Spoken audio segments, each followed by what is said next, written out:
السلام علیکم ناظرین، آپ ٹھیک ہیں؟ ماشاءاللہ، اللہ آپ کو خوش رکھے، اللہ آسانیاں کرے۔ ابھی جو شاہ صاحب نے اگلا موضوع ہمیں دیا ہے وہ ہے مسلسل سوئے رہنا۔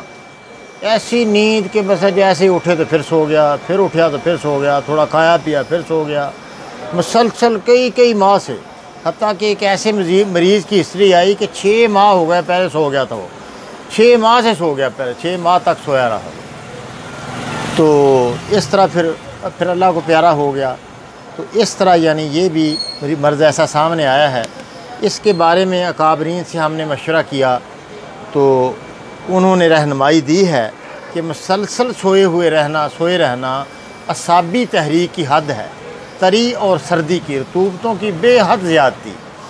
تو رطوبتوں کا تنقیہ کیا جائے، ان کو صاف کیا جائے جسم سے، تو وہ جب اعصابی تحریک ہوتی ہے تو دل بالکل سو جاتا ہے، دل سو جاتا ہے تو بندہ ہی سو جاتا ہے۔ تو عضلاتی تسکین ہوتی ہے، عضلات کو بیدار کیا جائے، یعنی عضلاتی تحریک پیدا کی جائے۔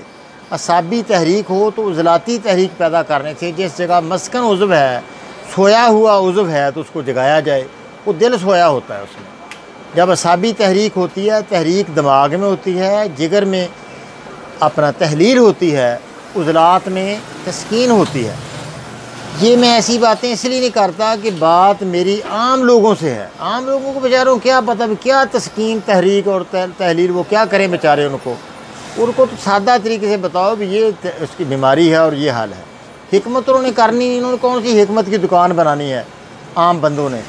تو ان کے لیے اس لیے میں بہت ہی سادہ بات کرتا ہوں۔ بعض حکمہ کہتے ہیں کہ آپ بتاتے نہیں اچھی طرح، حکیم بھی سنتے ہیں تو حکیموں کو تو بالکل بھی آپ نظر انداز کرتے ہیں۔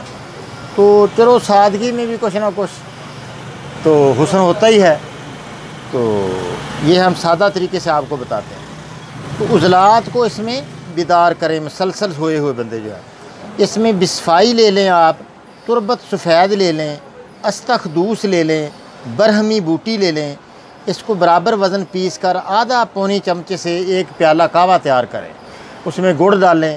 تو اس سے اچھا لونگ، دار چینی، وچ ترکی مصبر حل کر کے دیں۔ تھوڑا سا لونگ ہو جائیں، دار چینی، وچ ترکی مصبر، تھوڑا سا چٹکی ایک اس میں حل کر لیں کعوے کے اندر۔ اس سے کیا ہوگا، دماغ کا تنقیہ ہوگا، صفائی ہو جائے گی دماغ کی، نالیاں جو نالیوں کے اندر ریشہ بلغم جمع ہوا ہے وہ نکل جائے گا۔ خصوصاً یہ دائیں طرف ہوتا ہے یہ مسئلہ، تو عضلات بھی بیدار ہونا شروع ہو جائیں گے انشاءاللہ تعالی عز و جل۔ تو یہ مسئلہ حل ہو کے رہے گا انشاءاللہ۔ جو مسلسل سویا ہوا ہے اس کا دل بیدار کرنے کی کوشش کریں، کچھ نہ کچھ ترشی اس میں بڑھائیں، جیسے بھی دیں اس کو، ترش چیزیں تھوڑی تھوڑی اس کو دینے کی کوشش کریں، تو اس سے انشاءاللہ مسئلہ آپ کا اللہ پاک حل کر دیں گے۔